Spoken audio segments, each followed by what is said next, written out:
Assalamu alaikum, sat shri akal, hello, hi, आदाब and welcome back to yet another episode of सोचा आपकी।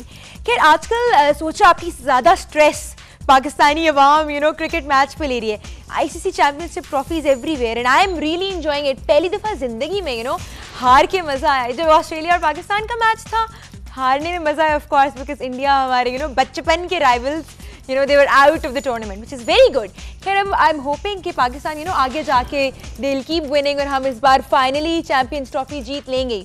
अच्छा खैर इसके अलावा if I share another interesting news with you, Sana took names of Masood Butt and Syed Noor। उन्होंने कहा कि ये लोग इन लोगों ने उनसे काम करवाया था and she was never paid at the right time।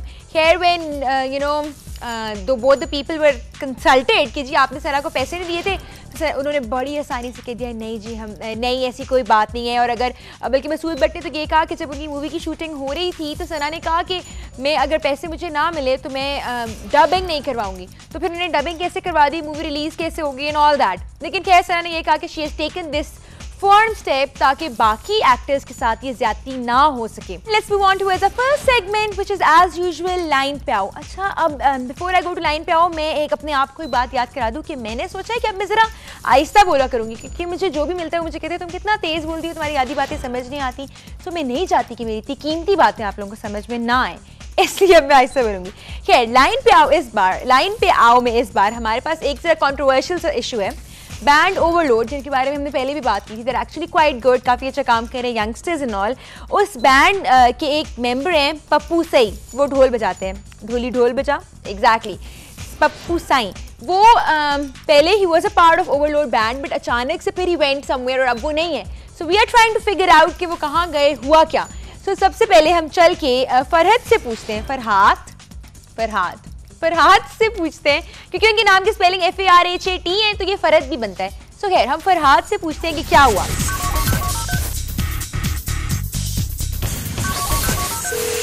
आप हमें ये बताएं कि पप्पू सई आपके बैंड के साथ काम कर रहे थे, अब वो कहाँ हैं? 3 साल हो गए हैं पप्पू साई ने हमारे साथ नहीं बजाया। वो हम इस बात को ज्यादा एड्रेस नहीं करते क्योंकि उनके बेसिकली हेल्थ इश्यूज बहुत ज्यादा थे, सिवियरली वो डायबिटिक हैं और हम जब परफॉर्मेंसेस करने कहीं भी जाते थे तो मतलब रिलायबल नहीं था ऐसे बंदे को साथ ले जाना, क्योंकि डायबिटीज के अलावा भी और भी बड़े मसले हैं जिसकी वजह से वो परफॉर्म नहीं कर सक रहे थे। 3-4 दफा हमारे साथ हुआ। सो आप ये कह रहे हो कि एक ढोली अभी भी आपके बैंड का हिस्सा है? बैंड का हिस्सा पप्पू साई और जूरा साई दोनों हमारे बैंड का हिस्सा थे, लेकिन वो कॉन्सर्ट्स वगैरह का एक वाइटल पार्ट थे। बट जो भी हम प्रेस रिलीजेस या अवार्ड शोज या कोई भी मीडिया से डील करना होता था उसमें हम लोग जाते थे। तभी आपने देखा होगा कि जब वीडियोस चलती थी हमारी उसमें फीचरिंग पप्पू साई लिखा आता था। फॉर ऑल प्रैक्टिकल पर्पसेस हम जब लाइव प्ले करते थे तो वो बैंड का हिस्सा ही बन के जाते थे। हम उस जमाने में जब उनके साथ प्ले कर रहे थे तब किसी और ढोल प्लेयर को नहीं लेके जाते थे। अच्छा खैर, so that was Farhad and that's all he had to say. अब हम ऐसे कहते हैं कि हम पप्पू साई को जाके पकड़ते नहीं है, मतलब उनको जाके फ़ोन पे लाते हैं लाइन पे और उनसे पूछते हैं कि क्या हो रहा है। So hello Pappu. अच्छा जी आप हमें ये बताएं कि आप पहले ओवरलोड बैंड के साथ थे, उनके लिए ढोल बजा रहे थे, बहुत अच्छा काम किया आपने, काफ़ी हिट हुए गाने शाने। तो अब क्या सीन है, अब कहाँ हैं आप? जब नया बैंड बनाया था मैं उस वक्त का उनके साथ था, उन्होंने मेरे साथ बहुत जुल्म किया था, मैंने उनको छोड़ दिया। जुल्म क्या हुआ आपके साथ?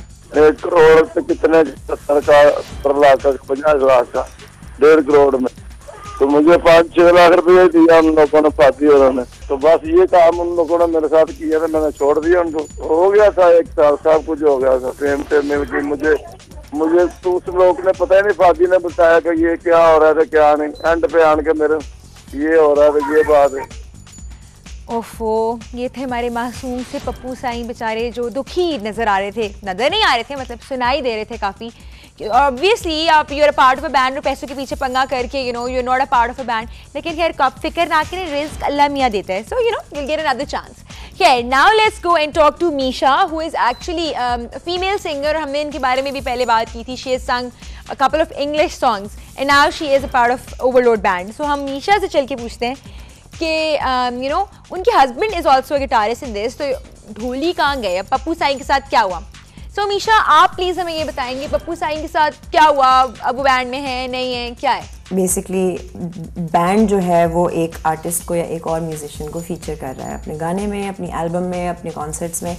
सो हमारे पास मतलब उस तरह से वी हैव एब्सोल्यूट फ्रीडम कि हम किसी को भी चूज़ कर सकें। किसी की साउंड हमें बेहतर लग रही है, किसी की वर्क एथिक बेहतर लग रहा है, किसी का टेस्ट इन म्यूज़िक हमें बेहतर लग रहा है, तो जिन लोगों के साथ हम काम करेंगे वो बदलते रहेंगे। अच्छा तो मीशा, आप हमें ये बताओ कि अगर आपके let's suppose overload, it is quite a unique concept कि एक ढोली आपके बैंड का हिस्सा था, या it was just performance based कि किसी गाने के लिए या किसी कॉन्सर्ट के लिए आपको अगर ज़रूरत है तो आप बुला लेते हो और उसके बाद they are not a part of your band? अच्छा है कि थोड़ी सी वैरायटी, वेरिएशन, डिफरेंट लेवल्स और म्यूज़िक में उतार चढ़ाव, रिदम्स हर एक के अपने होते हैं। हर ढोल प्लेयर का तरीका अपना होता है, साउंड अपनी होती है। अब हमारा म्यूज़िक भी डेवलप हो रहा है क्योंकि आप खुद भी क्रिएटिव काम करते हुए बोर हो जाते हैं, तो आपको किसी ना किसी तरह अपने आप को और अपने काम को रीइन्वेंट करना पड़ता है। सेशन प्लेयर्स, ढोल प्लेयर्स जो हैं वो they will keep coming and going. जो जिस वक्त हमें लगेगा हमारी साउंड को सूट कर रहा है हम उसके साथ बजाएंगे। All right, well you heard what everybody had to say। और फरहाद की बात अपनी हद तक बिल्कुल ठीक है कि अगर आप में प्रोफेशनलिज्म नहीं है या अगर आपकी तबीयत आपको इजाज़त नहीं देती, जैसे वो कह रहे हैं कि वो कॉन्सर्ट से बेहोश हो जाते थे क्योंकि वो डायबिटिक थे। डायबिटीज़ का बेहोशी से क्या ताल्लुक है, ये बात मुझे समझ तो नहीं आ रही, लेकिन सिंस उन्होंने कहा है तो वी विल बिलीव हिम।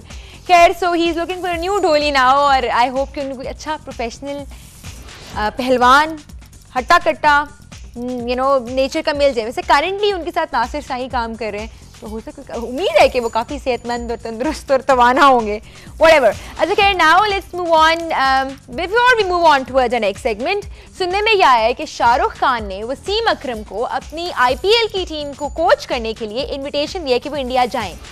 अच्छा, शाहरुख खान ने तो इन्विटेशन दे दिए, लेकिन अगर वसीम अकरम चले गए तो ये बहुत ही गलत हरकत होगी मेरे ख्याल से। वो इसलिए ना जाए क्योंकि लास्ट ईयर जब IPL हुआ था तो इंडिया ने पूरी कोशिश की थी कि पाकिस्तानी प्लेयर्स से एक नेगेटिव इमेज पूरी दुनिया के सामने आए। Pakistani players were not allowed to play in the IPL।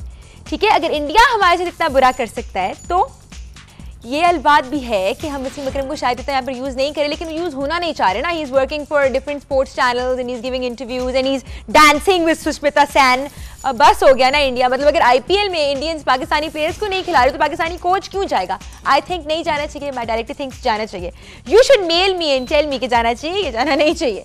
अच्छा, इसके अलावा मुनीब नवाज पे आजकल एक शो करें, कभी बाथरूम में बैठे होते हैं, कभी बेडरूम में बैठे होते हैं। मुझे कॉन्सेप्ट समझ नहीं आ रहा। किचन में मैंने अभी तक देखा नहीं है वैसे, लेकिन हो सकता है कल को किचन में भी चल जाए। सोचिए आप बाथरूम में बैठ के आज के लोग शोज़ रिकॉर्ड कर रहे हैं। लिटरली शीशा होता है, पीछे सिंक होता है, एक बंदा इधर बैठा है, एक बंदा इधर बैठा हुआ है।